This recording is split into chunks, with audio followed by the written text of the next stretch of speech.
Kemudian dia berkata ke saya, apabila kamu ingin selamat dan posisinya ada di jalan kebenaran, ikutilah langkah saya. Cuma itu yang beliau katakan ke saya. Kemudian dia tersenyum dan melambaikan tangan, nggak ada lagi, menghilang lagi. Tanpa ada kilauan, tanpa ada cahaya, pokoknya hilang aja gitu. Jadi saya bertemu beliau tuh, saya terharu dengan apa mujizat yang Tuhan berikan ke saya gitu. Tanpa apapun juga. Saya berdoa dengan keyakinan saya, dengan bahasa saya, sholawat saya bacakan, tapi yang datang adalah Nabi Isa. Yang datang adalah Tuhan Yesus dan menyembuhkan saya hingga saya sampai saat ini. Terus setelah saya dibaptis, tepatnya 2 minggu yang lalu, perlahan-lahan saya mencoba untuk bicara terus terang dengan keluarga, yang mana keluarga dari istri pun sama, keluarga dari fanatik agama. Jadi saya pun perlahan-lahan bicara baik-baik, tapi tiba-tiba apa yang datang jawaban terhadap saya? Istri saya mungkin mungkin pahamlah tentunya, saudara-saudara sekalian juga. Saya malah dicaci, dimaki, kemudian akhirnya saya sampai detik ini pun saya ditinggalkan oleh istri saya, pergi entah kemana. Bilang kan kalau ke saya nggak pamit. Setelah saya bicara seperti itu, padahal kan saya, karena lambat laun pasti akan tahu. Cuman orang pertama yang harus saya kasih tahu ya mungkin istri saya dulu. Itu maksud saya. Saya nggak ngajak jauh-jauh, nggak ada pikiran mau mengajak dulu deh. Yang penting saya cuma menceritakan bahwa saya sekarang sudah menerima Tuhan Yesus sebagai juru selamat saya, dan saya sudah dibaptis. Ya, puji nama Tuhan, jumpa lagi bersama saya di channel ini, channel Matius TV, channel yang berisi tentang kesaksian-kesaksian para murtadin atau orang-orang yang baru mengenal akan Tuhan Yesus. Nah, sahabat Tuhan, kali ini kami akan menayangkan sebuah kesaksian lagi dari seorang pria muslim yang mengalami akan mujizat Tuhan dan akhirnya ia memutuskan untuk mengikut agama Kristen atau menjadi pengikut Kristus. Seperti cuplikan video yang sudah kita lihat bersama, bahwa tidak mudah untuk menjadi pengikut Kristus.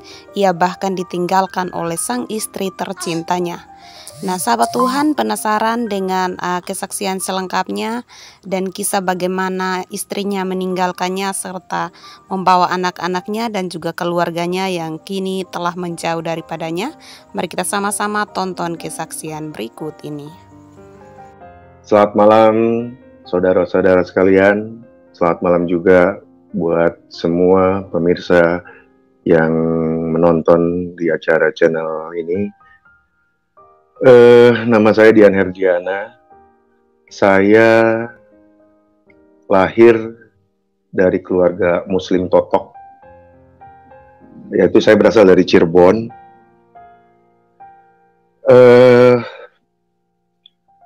Dari kecil emang saya sudah dididik oleh orang tua,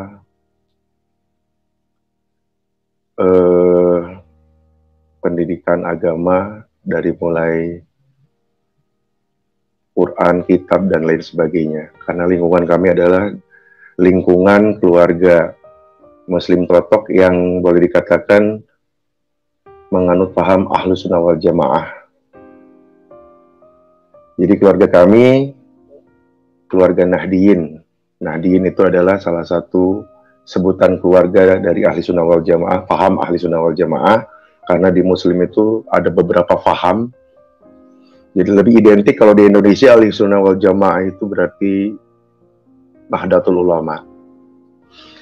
Ya, singkat cerita, saudara yang dikasihi Tuhan, saya ingin bersaksi, saya ingin mencoba untuk meskipun di seberang sana atau siapapun juga mengatakan, bahkan sampai detik ini pun saya sebetulnya antara percaya tidak percaya.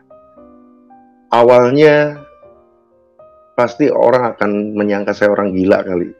Kenapa sih disebut orang gila? Karena ya itu mustahil sebetulnya, tapi bagi Tuhan tidak ada yang mustahil. Gitu. Saya sekarang standby atau tinggal di Bandung. Tahun 93 saya ke kota Bandung. Awalnya kalau kami dari Cirebon kebanyakan jualan, Pak. Ya, jualan. Awalnya saya jualan, dan tiba-tiba puji Tuhan ada sedikit rezeki, saya bisa kuliah. Kemudian sampai singkat cerita, aktivitas saya lebih banyak di entertain. Cuma udah beberapa tahun ke belakang ini, aktivitas mati total, apalagi sekarang seiring dengan adanya COVID. Singkat cerita, tiba-tiba sepulangnya saya dari aktivitas, karena aktivitas sampingan saya, jujur aja saya sekarang aktivitas saya, karena aktivitas utama sudah tidak ada, boleh dikatakan sudah ditutup mati total lah untuk kondisi COVID ini. 7 bulan silam saya sakit. Sakit ini boleh dikatakan awalnya jatuh dari motor, tapi tiba-tiba saya sudah tidak bisa terbangun lagi, sudah tidak bisa, jangankan bangun, gerak pun tidak bisa, dan akhirnya saya cuma bisa terbaring selama 3 bulan lebih, 3 bulan setengah saya sakit. Itu boleh dikatakan sangat parah sekali. Karena apa? Karena saya sudah tidak bisa gerak apa-apa lagi. Jadi jangankan untuk bangun, gerak pun tidak bisa. Apapun saya lakukan di tempat tidur, sampai mohon maaf, buang air kecil, buang air besar saya lakukan di tempat tidur, dan tidak bisa apa-apa lagi. Saya cuma apa yang saya lakukan saat itu, saya cuma bisa berdoa, ikhtiar, dan beberapa ikhtiar sudah saya lakukan, berobat ke medis, berobat ke rumah sakit. Pada waktu itu ke ahli saraf, saya divonis untuk RMI karena posisi tulang lumbal belakang saya, lumbal keempat itu agak sedikit turun, atau jadi si tulang yang turun ngejepit ke kaki bagian kanan, dan saya tidak bisa apa-apa. Akhirnya saya tidak mau untuk RMI. Karena apa? Karena biayanya sangat besar sekali. Dokter memutuskan untuk dioperasi. Akhirnya saya mencoba untuk ikhtiar berobat ke alternatif. Beberapa tempat alternatif juga saya datangi. Posisi saya tidak datang berobat, maksudnya posisi saya berobat itu pun saya pergi berobat di tandu, pakai belangkar, karena saya tidak bisa bangun sama sekali. Dari hasil berobat tidak ada hasil sama sekali. Udah berobat selama 2 bulan lebih tidak ada hasil, karena kebetulan di samping saraf kejepit saya kan mempunyai diabetes, gula darah yang sangat tinggi. Kebetulan diabetes saya diabetes basah, jadi nyambung gitu, jadi nggak bisa ngapa-ngapain. Saya juga makan tidak bisa, tidur tidak bisa. Yang hanya bisa lakukan saya hanya berdoa dan berdoa menurut keyakinan saya pada waktu itu. Dan satu ketika di saat saya berdoa, apapun juga saya hafal, doa-doa menurut ajaran saya pada waktu itu saya bacakan, saya dawamkan, sampai apapun juga, sampai melakukan sholat pun saya sambil tidur. Mungkin belum waktunya, dan dengan apapun juga saya lakukan, belum waktunya, tidak ada perubahan sama sekali, tidak ada perubahan. Saya sampai putus asa pada waktu itu, sampai istri saya bilang, jangan sampai saya putus asa seperti itu, karena saya sudah nggak bisa ngapa-ngapain lagi. Berdoa udah saya lakukan, ikhtiar udah saya kerjakan, tapi ternyata tidak ada hasil sama sekali. Dalam kurun 2 bulan, tidak ada hasil sama sekali. Tiba-tiba dalam satu malam, ini saya mohon maaf kalau saya masih, sebetulnya ini saya antara percaya tidak percaya saya bisa bersaksi seperti ini, karena hal sangat ajaib. Kemudian saya pun baru boleh dikatakan baru sebulan inilah saya menerima Tuhan Yesus sebagai juru selamat. Tepatnya 2 minggu kemarin saya baru dibaptis oleh Bapak Pendeta. Jadi saya secara bahasa, tata bahasa saya mungkin belum belum fasih lah seperti rekan-rekan atau saudara-saudara sekalian, karena mungkin saya masih fasihnya dengan keyakinan saya, dengan apapun perkataan di saat saya muslim gitu, jadi bahasa apapun juga, jadi saya mohon maaf sama sekali, mohon maaf sebelumnya. Baik, kembali ke kesaksian saya. Tiba-tiba dalam satu malam, tepatnya pukul 2:30 subuh, pada waktu itu istri saya tidur nyenyak. Jadi tidur nyenyak, tapi posisinya nggak di kamar, di kamar sebelah sana. Jadi ada kamar lagi. Saya tiba-tiba nggak kuat pengen buang air kecil, dan saya merangkak mau mencari pispot. Yang terjadi apa? Pispot itu nggak saya dapetin, malah saya jatuh, dan saya ngejerit kesakitan, dan tiba-tiba tanpa dari mana kedatangannya, tiba-tiba saya ditepuk sebelah kiri ini, pundak saya sebelah kiri ini ditepuk dari belakang. Begitu saya melihat itu, aduh, saya merinding, ini saya masih merinding. Kalau saya harus membayangkan pada waktu itu, saya masih, sampai detik ini pun saya masih merinding antara percaya dan tidak percaya. Masya Allah, sangat takjub sekali. Tiba-tiba, cuman pada waktu itu saya masih belum ngeh. Ini siapa? Saya pikir kok ada tamu, kapan datangnya gitu kan. Nah udah itu, tiba-tiba saya ditepuk dan saya dipapah, dibangunkan. Di saat saya jatuh, saya dibangunkan, dipapah, kemudian digendong dengan entengnya beliau menggendong saya. Kemudian saya diberdirikan, digendong ke arah kamar mandi. Saya diberdirikan,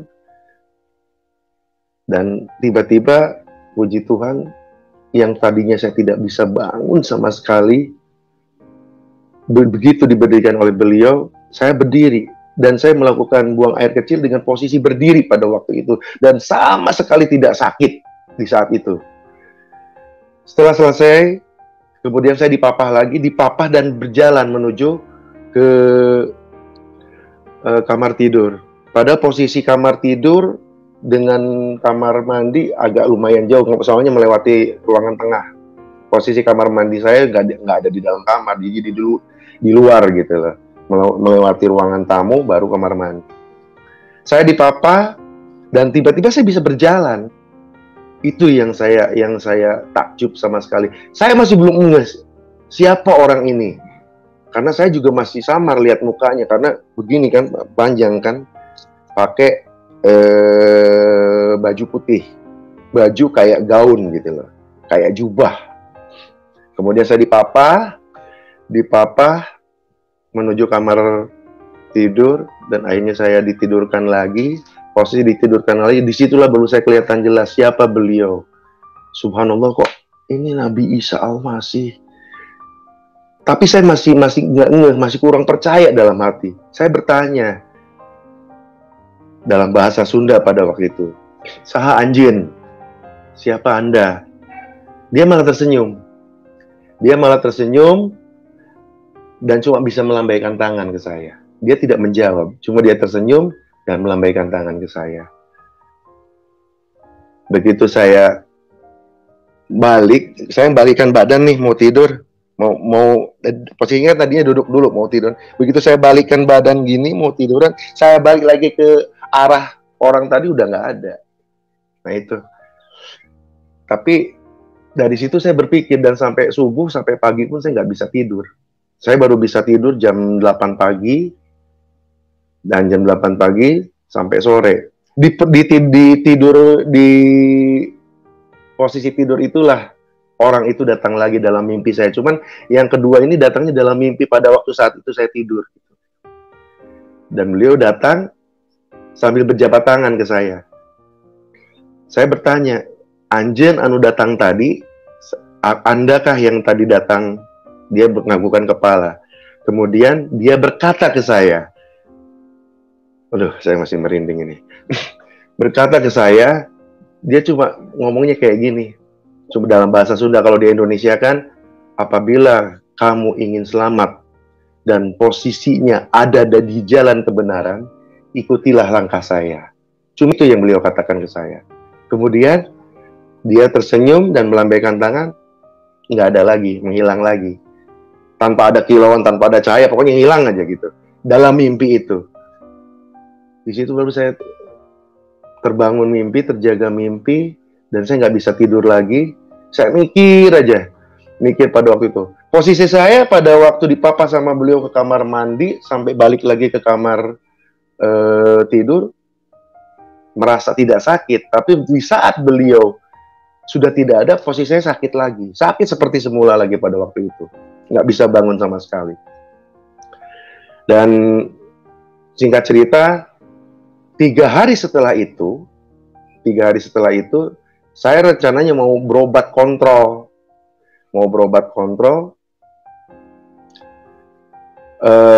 Kontrolnya kan pagi tuh jam 8. Itu anak saya udah nyiapin tandu. Biasa saya pakai belangkar kalau mau kontrol. Tapi tiba-tiba orang itu datang lagi ke saya. Di saat anak dan istri saya tidak ada. Maksudnya posisinya tidak tahu gitu loh. Di saat saya mau bangun dan dia membangunkan saya dan saya ditarik. Ini datang dalam keadaan sadar dan saya ditarik. Ditarik dari tempat tidur, mau dipapahkan lagi. Tapi tiba-tiba beliau cuma begini tangannya ke saya. Kamu duduk aja. Kamu duduk aja, dia bilang gitu. Dan kamu sudah tidak harus berobat, dia bilang gitu. Tapi dalam bahasa Sunda pada waktu itu. Akhirnya dia ngomong lagi ke saya, kalau kamu pengen selamat dan ada persis dengan apa yang dia katakan di dalam mimpi saya waktu 3 hari sebelumnya, waktu saya tertidur. Apabila kamu ingin selamat dan berada dalam jalan kebenaran, ikutilah langkah saya. Seperti itu lagi perkataannya. Dan kemudian saya didudukan, begitu didudukan saya balik lagi udah nggak ada lagi. Itu. Jadi saya bertemu beliau tuh, ini makanya, ini saya sampai mungkin kalau saya kemarin lihat ada yang bersaksi sampai nangis, yang siapa Dinar itu kan sampai nangis. Ini juga sebetulnya kalau memang misalkan saya cewek udah nangis kali. Udah nangis itu bukan berarti nangis apa. Saya terharu dengan apa mujizat yang Tuhan berikan ke saya gitu. Tanpa apapun juga. Saya berdoa dengan keyakinan saya, dengan bahasa saya, sholawat saya bacakan, tapi yang datang adalah Nabi Isa. Yang datang adalah Tuhan Yesus dan menyembuhkan saya hingga saya sampai saat ini. Itu. Ini mohon maaf saya juga keringetan. Jadi saya masih merinding ngomong seperti ini. Apalagi sekarang live gitu ditonton ribuan orang. Kenapa saya harus berkata demikian? Maksudnya biar orang tahu gitu. Biar orang tahu ini loh saya orangnya. Saya buktinya. Makanya saya harus bersaksi. Wabil khusus ya buat teman-teman sesama muslim, maksudnya teman-teman yang tadinya sesama muslim, biar tahu juga ini kesaksian saya bukan rekayasa, bukan ya apa istilahnya acting lah, apalah ini itulah. Saya kok yang merasakan. Tingkat keyakinan dalam Islam, dalam ajaran Muslim itu ada 3. Pertama kabar yakin atau ilmu yakin. Kedua ainal yakin. Ainal yakin tuh, dan ketiga hakul yakin. Kabar yakin itu apabila kita baru tahu kata orang atau kita baru tahu masih menurut cerita, itu baru disebut kabar yakin. Ainal yakin apabila sudah melihat, sudah terlihat oleh kita, itu ainal yakin. Dan hakul yakin itu apabila sudah terasa oleh kita. Dan saya melihat, tingkatan saya udah kedua, ainal yakin, dan saya melihat Tuhan Yesus. Saya melihat Nabi Isa. Hakul yakinnya apa? Hakul yakinnya saya sembuh. Saya sembuh tanpa harus saya berobat lagi. Itu hakul yakinnya. Dan ya aduh, puji Tuhan, pokoknya saya nggak bisa lagi mengungkapkan dengan kata-kata. Ya seperti itulah singkat cerita kesaksian saya dalam sampai detik ini, meskipun saya masih ya belum, emang masih agak sedikit sakit, tapi saya udah bisa berjalan, saya sudah bisa mengendarai motor lagi, saya sudah bisa kesana kemari tanpa harus berobat lagi ke alternatif gitu. Terus yang perlu saya tekankan di sini, saya tuh awalnya emang kalau kepada pihak Nasrani, kepada pihak orang Kristen, antipati tidak, fanatik tidak. Tapi ya saya, karena kawan saya juga banyak orang Kristen, dan puji Tuhan saya bisa bersaksi seperti ini. Saya bisa akhirnya ini adalah berkat bantuan sahabat saya, kebetulan beliau adalah non Muslim dari Kristen, sampai akhirnya saya menemui Tuhan Yesus yang keempat kalinya. Selang 1 minggu setelah saya tidak berobat, pada waktu itu beliau datang dan saya tidak jadi berobat. Selang 1 minggu dari situ, beliau hadir lagi dalam mimpi saya. Dalam mimpi saya, cuma bajunya berubah, jubahnya berubah, yang tadinya putih jadi merah. Dan beliau mengatakan lagi, yang ketiga kalinya, jangan tunggu lama-lama. Kalau kamu ingin selamat dan berada dalam jalan kebenaran, ikuti langkah saya. Udah itu menghilang lagi. Lepas dari situ saya menjadi dilema, ini siapa? Ini betul Nabi Isa atau siapa? Dan kebetulan saya kan punya banyak teman juga, saya baik dengan teman-teman sesama, maksudnya dengan teman-teman non-muslim juga, salah satunya sahabat saya ini. 2 hari dari situ, saya pergi ke rumah sahabat saya, dan saya menanyakan kepada sahabat saya, ini saya begini loh, saya begini, saya mengalami seperti ini. Dan teman saya itu malah dia bilang, puji Tuhan, yang datang itu adalah Tuhan Yesus. Di situ saya langsung melamun, mikir. Tapi jangan salah paham dulu, sedikit pun teman saya tidak mengajak saya untuk pindah keyakinan, sedikit pun tidak. Beliau cuma menjelaskan bahwa itu yang datang adalah Tuhan Yesus. Nah itu. Jadi tidak ada beliau ngajak-ngajak, ayo udah kamu masuk ke Kristen aja, kamu ini. Nggak ada, sama sekali nggak ada. Saya murni ini dari hati nurani saya sendiri, dari hati saya yang paling dalam, karena saya yang merasakan ini semua. Jadi bentuk dalam apapun juga saya sudah rasakan. Betul, dalam Al-Quran juga dijelaskan, apabila kita mempercayai Tuhan, kita harus tingkatannya sampai tingkat hakul yakin. Dan ini sudah hakul yakin, saya bisa menemui beliau, saya bisa bertemu yang kata teman saya pun, belum tentu umat Kristiani juga bisa bertemu beliau. Seperti itu. Dan saya yang sudah merasakan itu. Dan akhirnya selang saya berpikir, saya tidak langsung ini, jarak 2 bulan dari situ, baru saya hubungi teman saya WA teman saya, Bang, saya siap dibaptis. Teman saya kaget, loh, nggak segampang itu, bla bla bla bla bla bla bla. Boleh, hadirkan, ketemukan saya dengan pendeta. Saya pengen ngobrol dulu. Itu 2 bulan setelah itu. Setelah saya sembuh, setelah saya bisa beraktivitas lagi, dan saya telah berpikir panjang lebar bla bla bla bla ini itu. Terus satu hal, mujizat yang datang dalam diri saya pada waktu itu, 1 orang pun tidak ada yang tahu. Istri saya tidak tahu, anak saya tidak tahu. Tapi ya, justru istri saya malah heran, kok Papa bisa bangun, kok Papa bisa sembuh. Ya udahlah, ini sudah, saya dengan bahasa saya terhadap istri, ini sudah kudrat irodatnya yang maha kuasa. Nggak beda jauh dengan apa yang, nah ini kalau menurut Muslim ini kudrat irodatnya Tuhan telah datang. Jadi makanya saya subhanallah, saya merasa bersyukur dengan ini semua. Terus apa yang harus saya syukuri? Berarti kan saya harus mengikuti dan saya harus menerima beliau sebagai juru selamat saya. Itu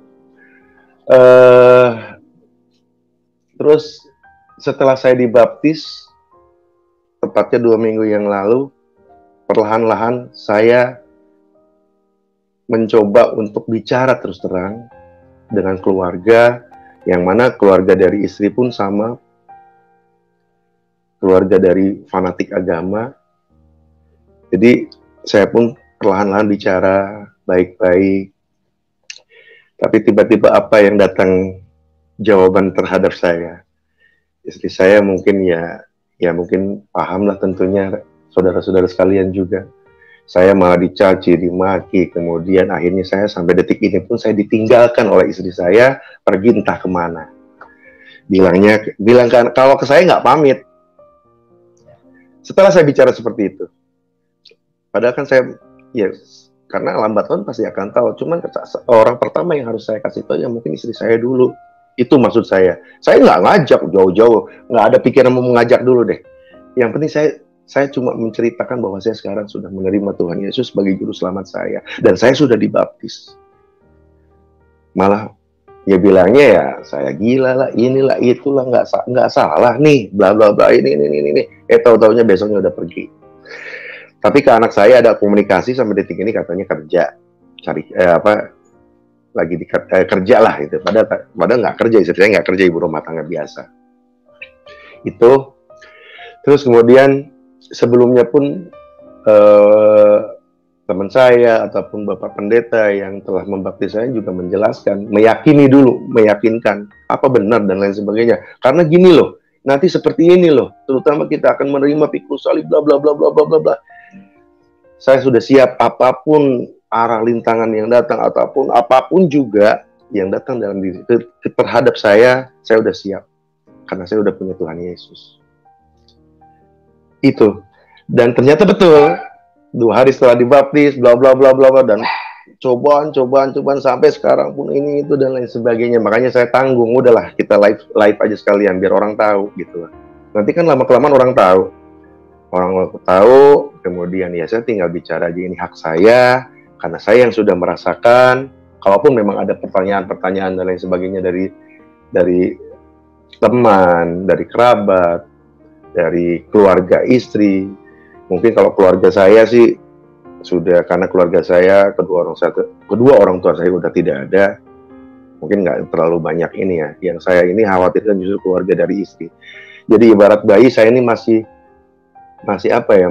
baru usia 2 minggu gitu loh, 2 minggu setelah dilahirkan.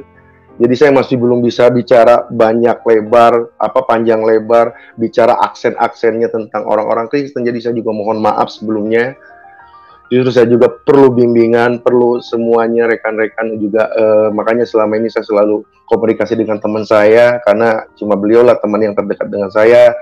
Juga saya butuh mentor seperti beliau, kemudian Bapak Pendeta yang membaptis saya. Mungkin itu yang selama ini saya lakukan demi menguatkan keteguhan iman saya, karena iman itu adalah keteguhan hati.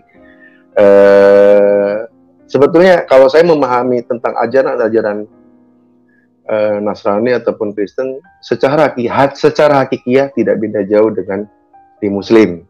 Itu tidak beda jauh, bukan tidak beda jauh, bahkan sama, karena Muslim pun mengajarkan Islam itu artinya selamat. Dinul Islam itu agama selamat, dan semuanya orang juga pasti mengajarkan tentang keselamatan. Itu dan akhirnya saya pun sampai detik ini, sampai sekarang juga saya bisa live seperti ini atas bimbingan Ibu Karolin, kemudian dengan kru-krunya. Terima kasih juga buat Pak Yusuf sebelumnya ngasih masukan ke saya supaya saya kuat, supaya saya teguh, supaya saya tidak cuma, bahkan harus sampai akarnya saya pasti saya ke sana. Dan karena saya tidak mungkin gitu. Jadi kalaupun memang ada orang-orang yang iming-iming duit, saya harus balik lagi ya. Duit nggak berarti apa-apa ketimbang mukjizat ini yang udah saya terima, kesembuhan, sehat, jasmani, rohani, dan saya bisa beraktivitas lagi sampai detik ini. Mudah-mudahan ini semua menjadikan pelajaran, menjadikan ini hikmah buat kita semua. Tidak ada kata lain, puji Tuhan, haleluya. Saya ucapkan terima kasih banyak Tuhan Yesus, terima kasih banyak rekan-rekan semuanya. Karena itu matikanlah dalam dirimu segala sesuatu yang duniawi, yaitu percabulan, kenajisan hawa nafsu, nafsu jahat, dan juga keserakahan yang sama dengan penyembahan berhala. Semuanya itu mendatangkan murka Allah atas orang-orang durhaka. Dahulu kamu juga melakukan hal-hal itu ketika kamu hidup di dalamnya. Tetapi sekarang buanglah semuanya ini, yaitu marah, geram, kejam, fitnah, dan kata-kata kotor yang keluar daripada mulutmu. Jangan lagi kamu saling mendustai, karena kamu telah menanggalkan manusia lama serta kelakuannya dan telah mengenakan manusia baru yang terus-menerus diperbaharui untuk memperoleh pengetahuan yang benar menurut gambar Khaliknya. Ya, puji nama Tuhan, demikianlah kesaksian dan juga firman yang sudah kita dengarkan bersama. Kiranya kesaksian dan juga firman ini menjadi berkat bagi saudara dan saya, dan menjadi penguatan bagi iman kita. Dari kesaksian ini dapat kita pelajari bahwa mengikuti Yesus adalah sesuatu yang memang sangat amat berat, di mana kita harus melewati begitu banyak cobaan, persoalan, apalagi buat teman-teman kita yang mungkin baru pertama kali menjadi pengikut Kristus. Dari agama seberang datang ke agama Kristen, itu memang sesuatu yang sangat amat luar biasa ya sahabat Tuhan. Tetapi puji Tuhan, Tuhan masih beri kesempatan dan Tuhan beri jalan keluar hingga ia tetap pada tekadnya untuk menjadi pengikut Kristus. Nah sahabat Tuhan, kiranya kesaksian ini cukup sampai di sini. Jangan lupa dukung dan juga support channel ini dengan cara like, comment, subscribe, dan juga share ya. Salam, sampai jumpa.